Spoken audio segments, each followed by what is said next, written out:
Hey everybody, JP Gidger here with Gidger Golf and Sport. I just wanted to take a second and talk a little bit about creating power in the golf swing and how top level golfers do this. So there are basically four areas. Chris Finn of Par for Success has a great article out there on Simply Faster. If you want to read a little more into this and some of the research he's done. But there's essentially four areas that you can manipulate to create speed. Two are going to be more on the teaching professional side. Two will be more on the fitness side. So to dive in real quickly, we'll start with the two on the teaching professional side since this isn't going to be my area of expertise. I hope to get some people on here in the future, do some interviews, and uh, share some of that with y'all. Have some people, some experts that are um, experts in those areas that I'm not in to share some of their opinions and their recommendations with that. But so the first part is just the golf swing itself, the mechanics of the golf swing. There are more and less efficient ways to swing the golf club. There are multiple ways to do it right, multiple ways to do it powerfully. But there are some we'll say commonalities and some things that need to be in place to create a proper powerful golf swing. One of the biggest things is sequencing, how we use the ground, how we rotate, vertical forces. Those are big parts. Being able to disassociate the lower and upper body, being able to start the downswing with the lower body from the ground up, are big areas that have an impact on the speed we can create in the golf swing. Second is the clubs themselves. So getting fit by a club fitter that knows what they're doing to fit the clubs to your swing, to your body, to your speed, to maximize all that and the things that you can do with that. So those are definitely two things that, if your goal is to improve your speed, those are definitely two areas you want to look into. The two areas on the fitness side, and these will be things that I more work with my clients. Number one is mobility. So being able to move through all the joints of the body through full ranges of motion, being able to control that range of motion in those joints. For the golf swing, the more important areas are going to be being able to rotate through the hips, being able to move through the pelvis, so anteriorly, posteriorly tilt the pelvis, being able to disassociate the upper body from the lower body, so being able to rotate the lower body outside of the or uh, separate from the upper body and vice versa. Being able to rotate through the thoracic spine and the rib cage, so your mid back, your rib cage, your thorax area.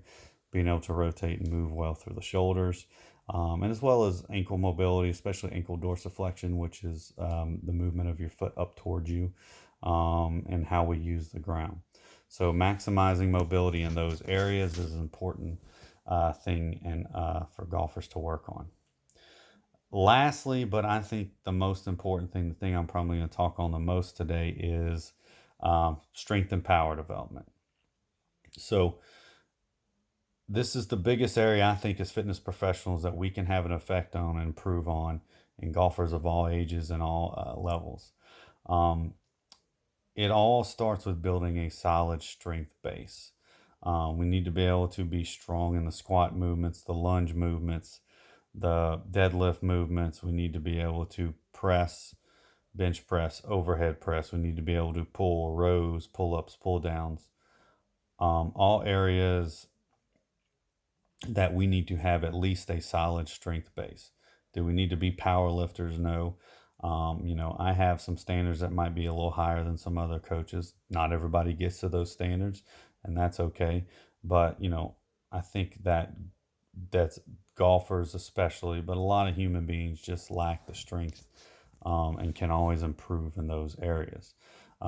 It's never done to the detriment of anything else, and we keep a close eye on that. But all things being equal, I think strength production is a big area most golfers need to improve upon.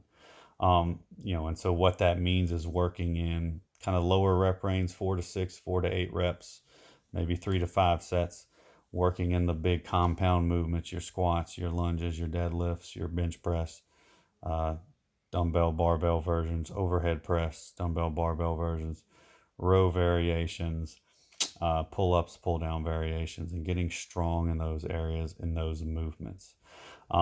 Once you develop a strength base, the next thing is teaching your body how to express that into power.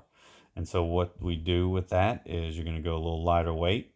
You're going to go less reps, lower volume. So you might do, 3 to 5 reps, 3 to 5 sets. But your goal is with those reps to move as fast as you can. And so a lot of rest times because you're going all out, you're going intense. You're going to have longer rest times in between these sets, and you're not going to do a whole lot of it. And these exercises these are going to be your jumps, your box jumps, your vertical jumps, your squat jumps, your bounding, your single leg jumps, your rotational jumps. And with that, also learning how to land. So if you haven't jumped in the wall, if you're not comfortable jumping, you need to start with teaching your body how to absorb the force of landing, how to decelerate, how to control that land. We need to be able to absorb those forces as well as create those forces in the golf swing as well. Other exercises are going to be your med ball tosses. Great exercises. I think these are butchered a lot.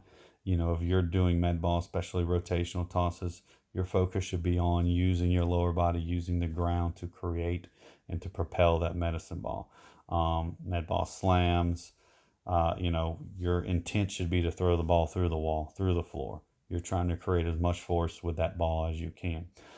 You can substitute some cable rotations, but the same principle, using the ground to move the cable. You're going to go lighter on these. You're not going to go real heavy on any of these speed and power exercises because you want to be able to move fast with these.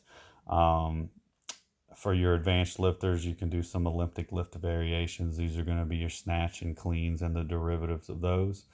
A little more skill involved, a little more learning involved, but definitely all good things to do. And there's some easier versions, dumbbell versions, kettlebell versions, as well as the derivatives that are a little easier to teach and a little easier to learn for your novice athletes. Even things like sprints, moving the body fast. Then we get to things like Overspeed Training. Again, Chris Finn, Par for Success, just put out a good article on Simply Faster on that. I'm not a big fan of the super speed protocols. I think it's too much volume. But what you can do is if you have the super speed sticks, take the middle one, or just take your driver and grab it on the head side and just swing 10 times right, 10 times left as fast as you can. Don't worry too much about mechanics. Do focus on sequencing. So still using the ground, starting from the ground up in the downswing, but you're trying to swing that club as fast as you possibly can and move your body as fast as you can. And you're going to do a good protocol for that is 3 days a week. Do 10 swings right, 10 swings left, rest 2 minutes. Do that 2 more times. That's your overspeed training. Use that as a supplement or as an accessory to your strength and your power training in the gym. So to kind of summarize that up, make sure your swing mechanics are being optimized. Make sure your equipment is optimized for you. Make sure you're moving well through all the joints of the body. Make sure you're getting strong, and then make sure you're training fast. If you're doing all those things, that's the best thing you can do to maximize your speed and power in the golf swing, as well as any sport you're playing in. Tennis, baseball, especially the rotational sports, but any sports, strength, power training, mobility training is going to have a good benefit for you. So feel free to reach out with any questions. You can comment on below in the comments section. Message me on Facebook, or you can email me at johnpaul, JOHNPAUL, at Guidry, GUYDRY, PT.com. Everybody have a great evening.